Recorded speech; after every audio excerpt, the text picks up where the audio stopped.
Des Bessanais, les autorités concernées n'imaginaient cependant pas jusqu'où pouvait aller la résignation de ce village décidément très gaulois. Mardi 27 août, les élus bessanais conviaient à la salle des fêtes leurs administrés pour débattre sur le sujet et les informer des actions qu'ils entendent entreprendre. Étaient également présents à cette réunion les représentants du CIVOM, visiblement invités afin qu'ils puissent constater que dans cette affaire, les élus avaient le soutien inconditionnel de toute une population plus que jamais méfiante à l'égard des promoteurs de la décharge. Beaucoup de difficultés à expliquer, je pense que ça me paraît un peu irrationnel. Ça a sans doute besoin aussi de concertation un peu plus avancée. Trop de fausses informations ont circulé. À mon avis, la population a besoin d'informations précises, concrètes, et puis elle décidera en connaissance de cause. L'information, c'est justement ce qui fait défaut à ce projet. Les responsables en conviennent, mais un peu tard. La réaction des Bessanais apparaît donc légitime, comme l'explique François Liberty, député de la circonscription, venu apporter son soutien à la commune. C'est légitime.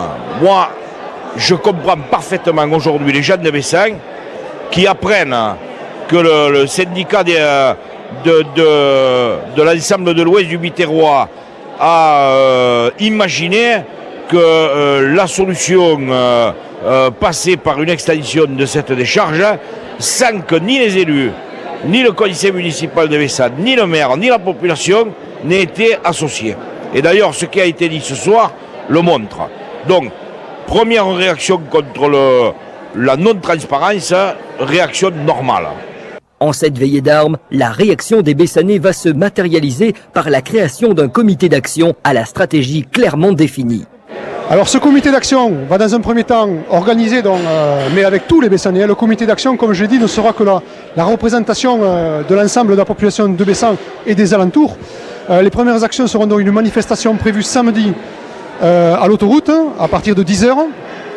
Nous allons également organiser un référendum sur la commune. C'est le premier, je crois, depuis l'histoire de la commune, référendum d'initiative populaire, à laquelle nous allons poser la question aux Bessanais, à savoir s'ils sont pour ou contre tout simplement la réouverture de ce site. Et fort de ce résultat, nous espérons bien sûr que le non va l'emporter très largement. Nous l'avons vu ce soir, des gens sont engagés à respecter quelque part le résultat des urnes, donc nous espérons un non très massif à ce projet. Première action de ce comité et grande première pour ses membres, manifester leur mécontentement, et ce, de façon la plus lisible possible. En cela, perturber la sortie de l'autoroute A7, un 31 août n'a pas manqué de lisibilité.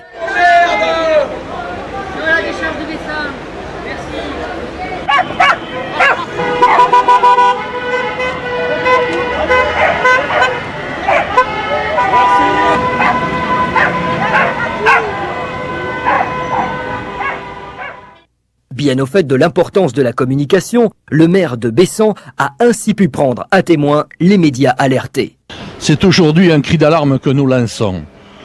Notre ville, magnifique ville située sur le cordon du littoral, à côté des villes d'Agde, de Villas, de Port-Iragne, risque aujourd'hui de devenir ce que nous connaissons dans la banlieue de Montpellier, la décharge du Tot.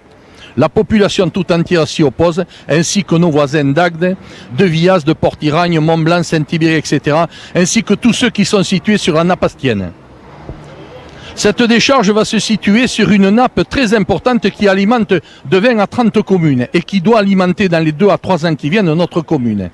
La nappe astienne est une nappe d'eau très potable, d'excellente qualité. À un moment donné où nous voyons la conférence mondiale qui est en train de demander à tous les pays de protéger leur nappe et leur eau potable, on comprend mal, et les Bessanais et la population tout entière ne comprend pas, que sur une zone comme nous, où il y a une nappe astienne très importante, qui va alimenter demain nos régions, où il y a une zone touristique en plein développement et un vignoble qui est en train de se restructurer, nous ne comprendrions pas qu'on prendrait aujourd'hui des risques de telle importance. Allié de la première heure, François Liberty, quant à lui, suggère aux promoteurs de la décharge de reconsidérer le problème et de revoir leur copie. C'est une situation d'autant plus inadmissible qu'aujourd'hui, cette décharge devrait faire l'objet d'une réhabilitation pour sa fermeture définitive. Le syndicat donc, de l'ouest du département se doit de trouver une solution alternative. Ça ne peut pas être dans l'extradition de la décharge de Bessin. Les habitants aujourd'hui avec leurs élus le manifestent et je suis là avec eux pour apporter le soutien nécessaire pour faire arrêter ce projet démentiel. Conscients de la gêne qu'ils occasionnaient, les manifestants venus nombreux ont tenté d'expliquer leur action aux automobilistes. On vous embête un petit peu, on le sait, mais si nous polluons la nappe d'eau qu'il y a sous le sol, c'est du Cap d'Agde à Valras, à Béziers, à Sète, tout sera pollué, quoi. Donc bon.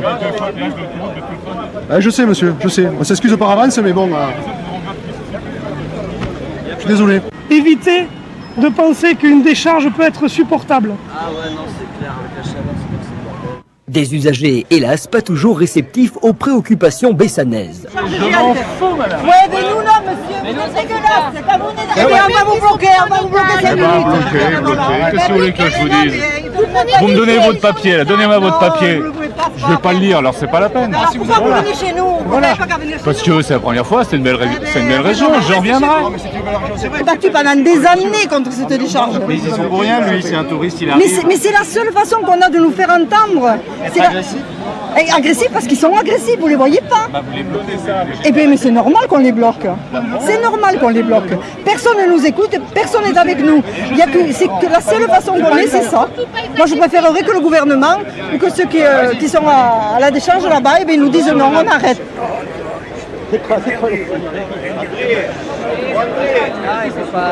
on va rester 5 minutes, on restera 5 minutes. Il y a des gueules, faites attention. On n'a pas tapé sur la bagnole. Personne n'a tapé sur la bagnole, c'est toi qui as c'est lui qui a fait la coup pour ramasser le papier. Quelque peu tendue dans un premier temps par une exaspération réciproque, la manifestation a su trouver en fin de compte la formule à satisfaire tout le monde. La gratuité de l'autoroute durant une demi-heure contre l'arrêt de la manifestation fut négociée et mise en place. Un compromis acceptable pour une manifestation qui se voulait bon enfant et qui sut le rester grâce à des organisateurs vigilants.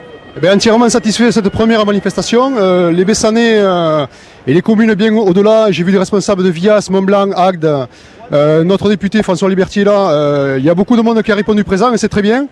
Ce matin, on avait décidé de faire une manifestation bon enfant, c'est-à-dire ralentir simplement le péage et informer les gens. D'autres actions, bien sûr, suivront, mais aujourd'hui, c'est vraiment une réussite, oui. Cette action aura permis, si besoin était, d'évaluer la détermination des Bessanais.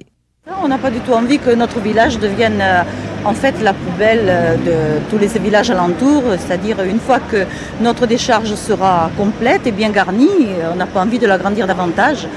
Prochaine étape, le référendum d'initiative populaire. Mais on peut d'ores et déjà parier sur le résultat. Je veux pas de décharge à Bessin.